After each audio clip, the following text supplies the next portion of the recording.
right side in the kneeling. And notice I'm not legs out here feeding information to the environment. Now I lean out.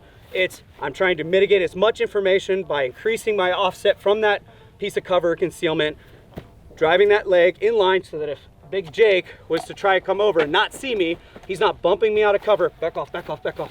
Right? And then I can cheat outside of that cover and mitigate for that force that I could be receiving by my liability and not my asset. So as I lean out, now I expose myself, I engage. So that's in a kneeling position. I could also be in a low squatted position, and I could possibly be in where? To match the contour, low on the car. And the cover that's low on the car. What else could I be in? Prone position. So I can drop down to the prone, axle alignment, roll out to the right of the tire, roll out to the left of the tire. Now if Jake is on the car, what does he now need to watch for? Me. And what do I need to watch for when I go back up to the standing? Him. So this whole, I'm down the prone, 2 on steel, boom, spring up is gonna get you shot in the fucking back of the head. All right? No burpees out here on the range. We're taking it nice and slow. We're studying, we're observing. I fire my 2. I look, see if I can fire my 2 here. I can't, now what? Finger goes straight on the off the trigger. I'm looking to the left, I see Jake, look to the right, check behind me, and I start working back up. Where's the muzzle oriented? Downrange, all right? So we talked about standing, squatted, kneeling. We talked about a traditional prone, where you're rolling out from left to right side of those axles. Now we go into those non-traditional prone positions, that left side or right side. So if you are tied up on cover, say you're in a parking lot and some dickhead parked like an asshole and you're just confined space, you're there with your family and active shooter in Walmart breaks out, you can't get out. Girl behind you just stops and you're pinned in with your car. You are bailing your family out on the driver's side, you get out and you got a car literally right here. How am I going to be able to effectively engage underneath? I'm gonna have to stay in a confined space. So if that means I'm coming up and under and shooting with my rifle like this, or if I lay on my holster side and I'm looking to bail out on the right side to gain that angle of exposure, limiting my angle of view, however I'm gonna have to do that, I need to do that, and I need to do it 100% in a safe manner. Not orienting my muzzle left or right, keeping it all facing downrange, up position, down position, whatever's gonna be safe for the environment that I'm working in.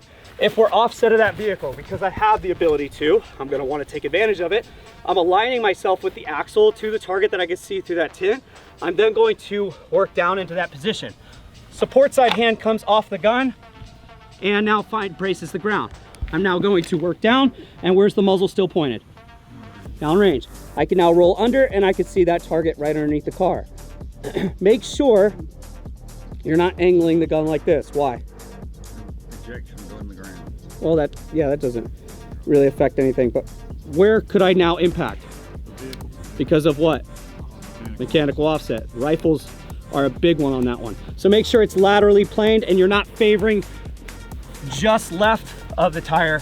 You're way out here from the tire, all right? Rifle or pistol. Same thing with that left side. Now, recovering from this position is the same exact thing. I'm going to get back behind the tire, keep that muzzle pointed downrange, look at Jake, check what's happening behind me, and then I'm going to work back up to the standing. Now, what did I do? I immediately swerved my hips and shoulders to be where? Square back downrange. Now I can work back up to the standing, both rifle and pistol.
When we're talking body positioning, what the fuck am I even talking about? I don't care if my muzzle is or my angle of my gun is this direction. I've got a good supported position, utilizing sling tension and running my magazine into the car, running my rail down on the car and pulling back into that rearward recoil. But is my body positioning like this?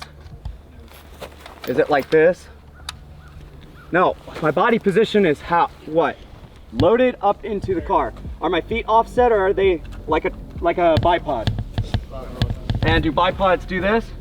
No, bipods are loaded up into the gun, supporting that position of the firearm. So I'm exemplifying the same action here with my body position. Good erect spine, nice tall upper extremity, and my knees are locked out, right?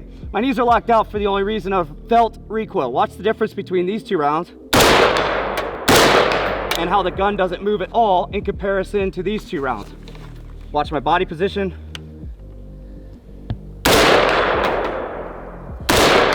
All right, and then as far as what I'm seeing and what I'm aware of my optics doing and how it's deviating, my reticle jumped all the way to 11 o'clock and came back on this to where it's just going up to the head and settling back down center when I have my body square to target.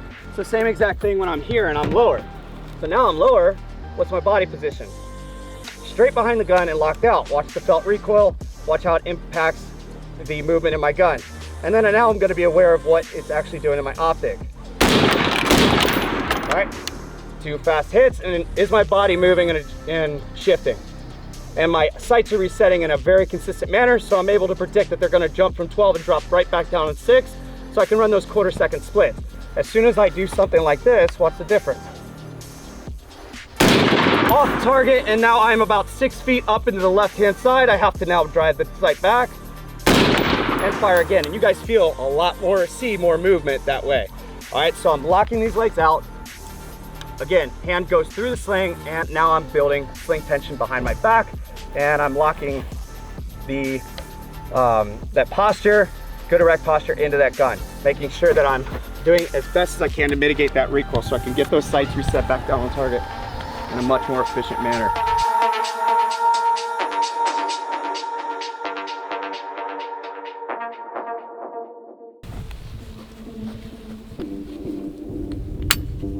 Case of beer!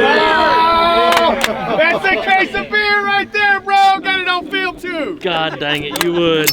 That's going on the gram, dog! That was the loudest click ever. Oh, dude, that was ugly. Press checks are free, son. On you.